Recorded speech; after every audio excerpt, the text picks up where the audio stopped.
Good Wednesday morning. The Fed is expected to vote today to raise interest rates again, at the last meeting to be chaired by Janet Yellen. We look at what the Alabama Senate election means. A deal between Disney and Fox appears imminent. Also, Star Wars: The Last Jedi is out. The Democratic candidate's upset win over Roy Moore in Alabama poses several challenges. Republicans will have a harder time passing legislation from infrastructure spending to potential cuts to programs like Medicaid and Medicare. With a Senate majority of just one seat, the Republican Party may split further between establishment figures like Mitch McConnell and dissidents in the vein of Mr. Moore, whose allegiance aligns more closely alongside President Trump and shaking up the status quo. Democrats now have a more plausible, though still difficult, path to regaining a majority in the Senate. It should be a hurricane siren for every Republican, Josh Holmes, a former aide to Mr. McConnell, told the WAPO. And Al Hunt of Bloomberg View writes, the Alabama results diminish any clout the president has on Capitol Hill. That is, at least, if congressional Republicans can stick with their proposed timetable. Negotiators from the Senate and the House are working toward a compromise they hope to put forward for a vote next week. The likely change is a corporate tax rate of 21%, slightly higher than what lawmakers had originally proposed. A slight lowering of the top individual tax rate to 37% from 39.6%, limiting the mortgage deduction to loans of up to $750,000, a compromise on levels set in the House and in the Senate proposals. What still needs work: whether to scrap the corporate alternative minimum tax, a resolution on the estate tax, how to treat state and local tax deductions. And Senate Republicans must make sure that they keep their caucus together, since they can afford to lose only one vote. Both Susan Collins of Maine and Marco Rubio of Florida have expressed frustration with any attempt to lower the top individual tax rate. Gaming the system. The Upshot took a look at some of the money-making opportunities in the current legislation. The tax fly around. Michael Novogratz, the former Fortress executive, had some harsh words for his fellow Goldman Sachs alumni. Stephen Nookin never even modeled the thing. Idiot, idiot, he said, adding, Gary Cohn shouldn't be able to live with himself. Bloomberg, tax cuts are not the secret sauce to power the American economy, Eduardo Porter asserts in his latest Economic Scene column. He writes, they have, in fact, very little power to affect economic growth. NYT, that's the way negotiations are shaping up at the moment. Here's the standard deal coverage caveat about last-minute snags. Here's an encapsulation of the bigger picture, from Brooks Barnes and Michael of the NYT. What was still being hammered out as of yesterday: the price that Disney would pay for the Fox businesses it would acquire, what role, if any, James Murdoch would take at Disney, what sort of protections the companies would need in case antitrust authorities raise objections. Extra credit.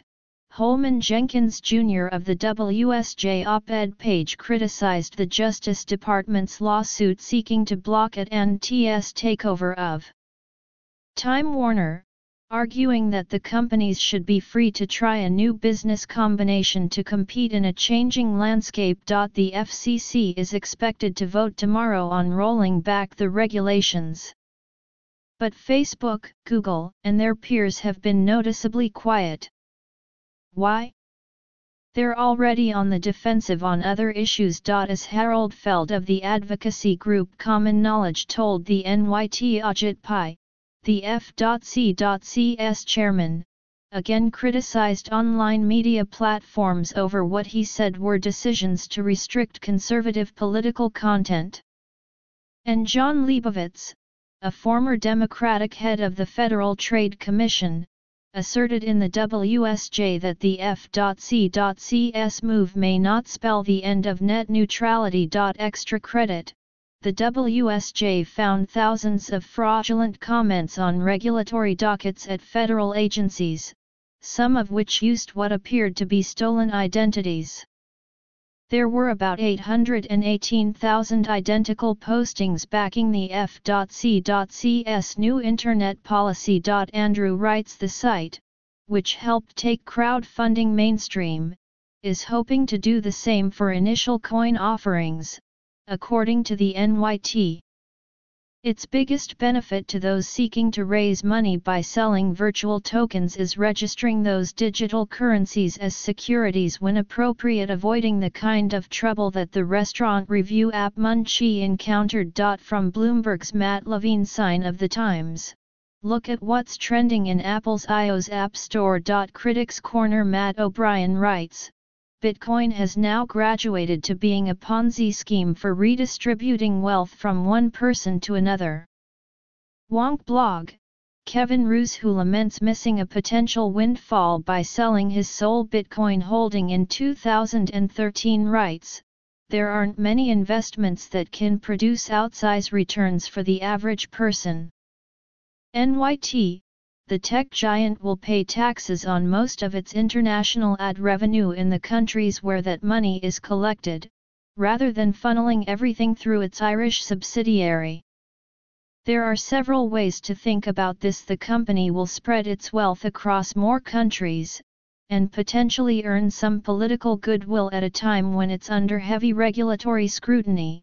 Its overall tax bill probably won't go up by much. The move is a concession to political reality, when tax-lowering techniques like the double Irish are under assault. From Joe Davidson of the WAPO, writing about a new study of diversity in the industry. Extra credit, in September, the venture capitalist Aaron McClendon listed the African American investors active in the VC community. Mr. Trump started a feud with Senator Kirsten Gillibrand, Democrat of New York, over his contention that women who have publicly accused him of misconduct had fabricated their claims. NYT, Ken Friedman, the restaurateur behind hugely successful restaurants like the Spotted Pig in Manhattan, has taken a leave of absence from his business after the NYT interviewed several former female employees who accused him of groping and harassment. NYT, Tom Colicchio, the celebrity chef, said that the restaurant business needed a change in policy to prevent the kind of misconduct that Mario Batali is accused of conducting over the years.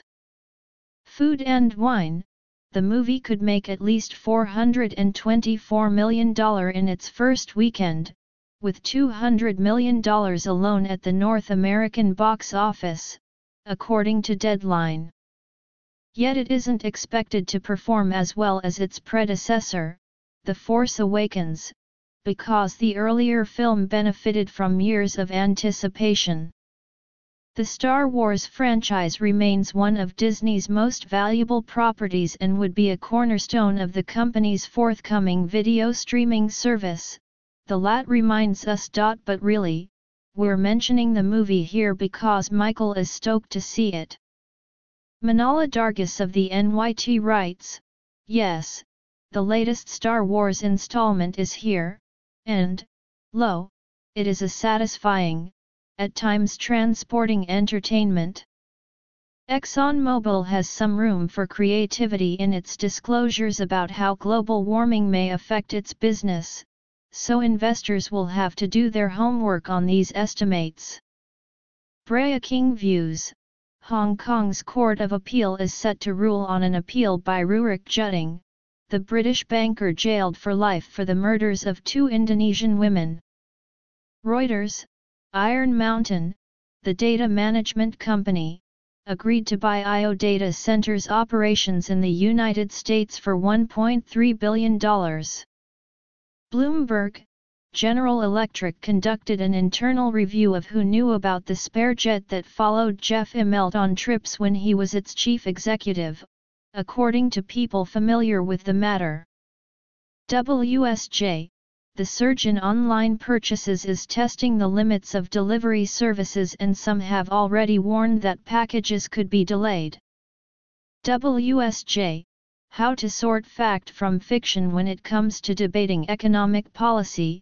Start with information you can count on from statistics agencies. NYT, the market is rendering its verdict on the gun industry. Remington Outdoor looks to be hurtling toward bankruptcy and it may not be alone. Breaking Views, Toshiba has cleared one of the last remaining hurdles to a planned sale of its microchip subsidiary after settling a legal dispute with Western Digital that had threatened to block the deal. NYT, want this in your own email inbox? Here's the sign up. You can find live updates throughout the day at newyorktimes.com/dealbook. Follow Andrew at Andrew Sorkin, Michael at M_Dealimmersed and Amy at Amy Tsung on Twitter. We'd love your feedback as we experiment with the writing, format, and design of this briefing. Please email thoughts and suggestions to bizday@newyorktimes.com.